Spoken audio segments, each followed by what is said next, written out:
আসসালামু আলাইকুম ওয়া রাহমাতুল্লাহি ওয়া বারাকাতুহু।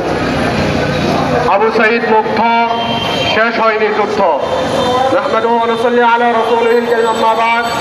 আউযু বিল্লাহি মিনাশ শাইতানির রাজীম। বিসমিল্লাহির রহমানির রহিম। ওয়া লা তুলকু বিআইদিকুম ইলা তাহলুকা।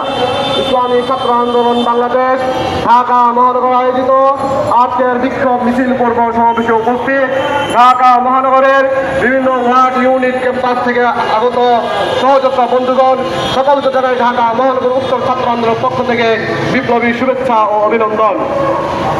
আপনারা সকলে নিশ্চয়ই এখনো মনে আছে, বিগত কিছুদিন আগে পীর সাহেব চরমনার আহ্বানে মহাসমাবেশ অনুষ্ঠিত হয়েছিল 3 দফা দাবিতে।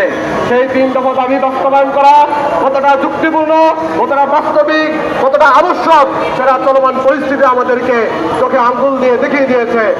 আজকে যদি সেই মহাসমাবেশের দাবিগুলো বাস্তবায়ন হতো, যদি জুলাই গণহত্যার বিচার হতো, তাহলে গোপালগঞ্জে জুলাই যোদ্ধাদের উপর সন্ত্রাসীরা আক্রমণ করতে পারত না। যদি ইহার পদ্ধতিতে নির্বাচন বাস্তবায়ন করার সিদ্ধান্ত গ্রহণ করা হতো, তাহলে স্থানীয় পর্যায়ে আওয়ামী লীগের সন্ত্রাসীরা একত্রিত হতে পারত না। সুতরাং ইসলামী আন্দোলন বাংলাদেশ যে দাবি জানিয়েছিল, ইসলামী ছাত্র বাংলাদেশ আজকে যে দাবি নিয়ে আমরা উপস্থিত আছি, এই দাবিগুলো বাস্তবায়ন করার জন্য সরকারের প্রতি উদাত্ত আহ্বান জানিয়ে আমি আমার বক্তব্য শেষ করছি। আসসালামু আলাইকুম ওয়া রাহমাতুল্লাহ।